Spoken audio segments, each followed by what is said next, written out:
आतंकवादी मानसिकता को बढ़ावा नहीं देना चाहिए किसी को भी। अगर किसी को लगता है कि ये न्याय नहीं था तो उनके पास अभी विकल्प खुले हुए हैं। इसका मतलब जांच तो आपने ठीक से करवाई नहीं। अगर जांच ठीक से होती तो क्या पता कि तथ्य निकल आते। अब इसमें हो सकता है कहीं ना कहीं वो दोषी हो, गलत ही होगा फैसला, इसीलिए लोग समर्थन नहीं कर रहे हैं। जो ये धब्बा लेके आप जीते हैं उसकी भरपाई कौन करेगा? हो सकता है ये भी कि हिंदुओं को बदनाम करने की कोशिश हो। हिंदू को बदनाम करने के लिए साजिश करी जा रही है, ऐसा तो मुझे नहीं लगता। This video is sponsored by Ram Ram Group of Companies, co-sponsored by Nature House and भैया जी सिल्वर कोटेड इलायची। नमस्कार, आप देख रहे हैं खबर चौक और मैं हूं अमन सिंह वत्स आपके साथ। 29 सितंबर साल 2008 में महाराष्ट्र में नासिक जिले के मालेगांव में एक ब्लास्ट होता है जिसमें 6 लोग मारे जाते हैं और 100 से अधिक लोग घायल होते हैं।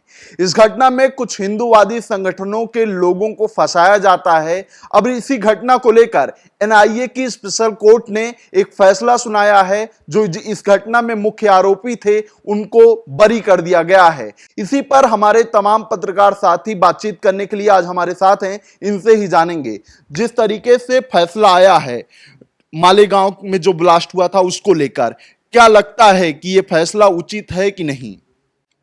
देखिए, कहीं ना कहीं अगर वो आरोपी थे तो ये आतंकवाद को बढ़ावा मुझे लगता है कि महसूस होता है। आतंकवादी मानसिकता जो है, चाहे वो किसी धर्म के प्रति हो या किसी भी जात के प्रति हो या फिर किसी क्षेत्र विशेष के लिए भी हो, तो आतंकवादी मानसिकता को बढ़ावा नहीं देना चाहिए किसी को भी। अदालत ने उनको बरी कर दिया है, बताया है कि तथ्य मतलब जो फैक्ट्स थे वो नहीं मिल पाए या सबूत उनके पास पूरे नहीं थे, इस वजह से उनके प्रति कोई दोष साबित नहीं होता है, तो उनको माफ़ कर दिया गया।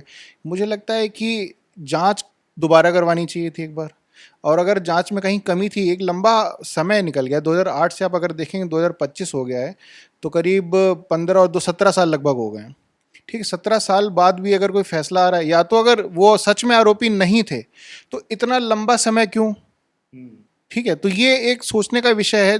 कोर्ट को इस पे थोड़ा ध्यान देना चाहिए। अगर कोर्ट ने कुछ फैसला सुनाया है तो कुछ सोच समझ के ही तो सुनाया होगा। सोच समझ के क्या? आप देखिए, एक बार बीच में, और शायद 2018 या 17 के आसपास की बात है, तब भी ये बात निकल करके सामने आई थी कि जो मतलब सबूत हैं वो मिल नहीं रहे हैं।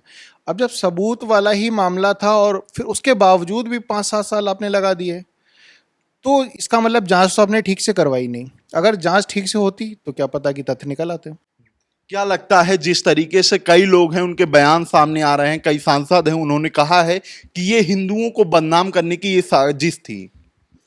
नहीं, अब ऐसा तो नहीं कहेंगे, क्योंकि देखिए अब भारत में हैं हम लोग, ठीक है, तो अब ऐसा तो है नहीं कि किसी की आतंकवादी मानसिकता नहीं है, क्योंकि क्राइम तो अपने हो ही रहे हैं ना।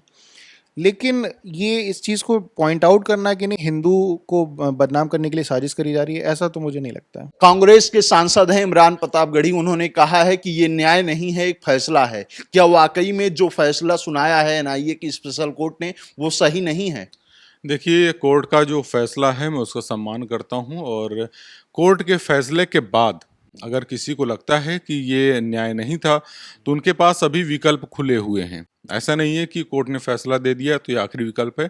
सुप्रीम कोर्ट का दरवाजा खटखटा सकते हैं आगे प्रक्रिया जो भी होगी, और जो भी सुप्रीम कोर्ट का फैसला होगा, हो सकता है कि इसके उलट भी हो सकता है कि इसी फैसले को ही आगे बढ़ाया जाए। तो न्याय प्रक्रिया में अभी विकल्प हैं हमारे पास, और ये हमारे न्याय प्रक्रिया की एक खूबसूरती है कि आपके पास विकल्प होते हैं कि आप अगर सहमत नहीं है न्याय से तो आगे भी प्रक्रिया कर सकते हैं। दूसरी बात ये, जो इतने लंबे समय तक ये प्रकरण चला, उसके लिए जरूरी था कि इतनी लंबी कानूनी प्रक्रिया ना हो के, अगर ऐसा मामला था, गंभीर मामला था, उसकी थोड़ी सी न्याय प्रक्रिया जल्दी होनी चाहिए थी। जो लोग बरी हुए हैं, अगर वो दोषी नहीं थे तो भी उनके लिए ये जो समय की बर्बादी हुई, इतनी इसकी भरपाई कौन करेगा?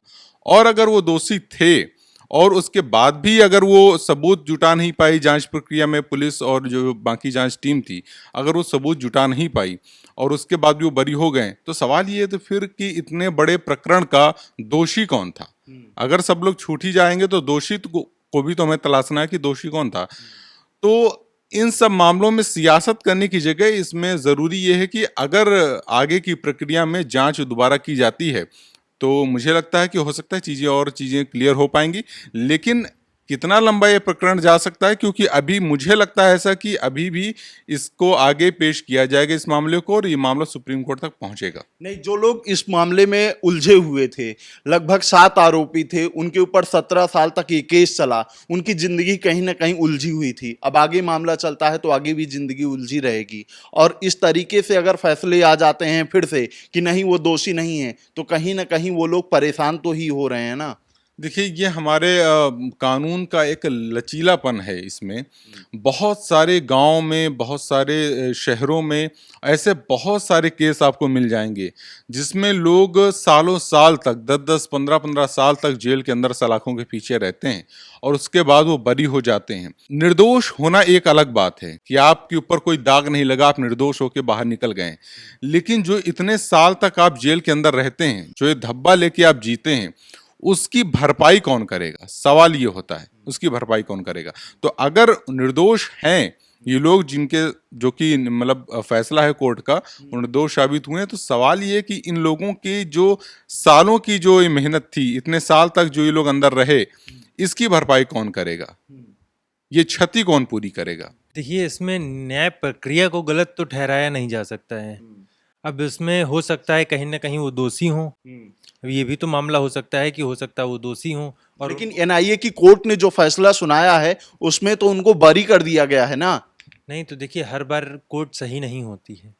अब अगर उनको बरी कर दिया गया तो इतने सालों से उनको क्यों रखा गया जेल में? अगर वो निर्दोष थे तो उन्हें इतने सालों तक क्यों रखा गया? बरी ही करना था। तो कुछ लोग सेम ये कह रहे हैं कि ये हिंदुओं को बदनाम करने की एक साजिश थी, इसलिए उन्हें फंसाया गया था। हो सकता है ये भी कि हिंदुओं को बदनाम करने की कोशिश हो, और बदनाम ही अगर कोर्ट ने उनको बरी कर दिया है तो अब तक वो बदनाम ही तो हो रहे थे, जेल में पड़े थे, निर्दोष होने के बावजूद भी जेल में पड़े थे, तो एक तरह से उनकी बदनामी ही तो है। क्या लगता है, जिस तरीके से फैसला आया है लोग इसका अभी भी समर्थन नहीं कर रहे हैं, तो क्या लगता है ये भी फैसला नहीं सही है? नहीं, कहीं ना कहीं तो गलत ही होगा फैसला, इसीलिए लोग समर्थन नहीं कर रहे हैं। तो ये हमारे तमाम पत्रकार साथी थे जिनका ये साफ तौर पर कहना है कि ऐसे मामलों में सियासत नहीं होनी चाहिए, जो दोषी हैं उनकी निष्पक्ष रूप से जांच होनी चाहिए, और जो असल में दोषी हैं उन्हें ही सजा मिलनी चाहिए, बेगुनाह लोगों को फंसाया भी नहीं जाना चाहिए। फिलहाल इस बातचीत में इतना ही। देखते रहिए खबर चौक। शुक्रिया। New public inter college Lucknow, admission open. For more information call 0522 282232 और 7755 089585।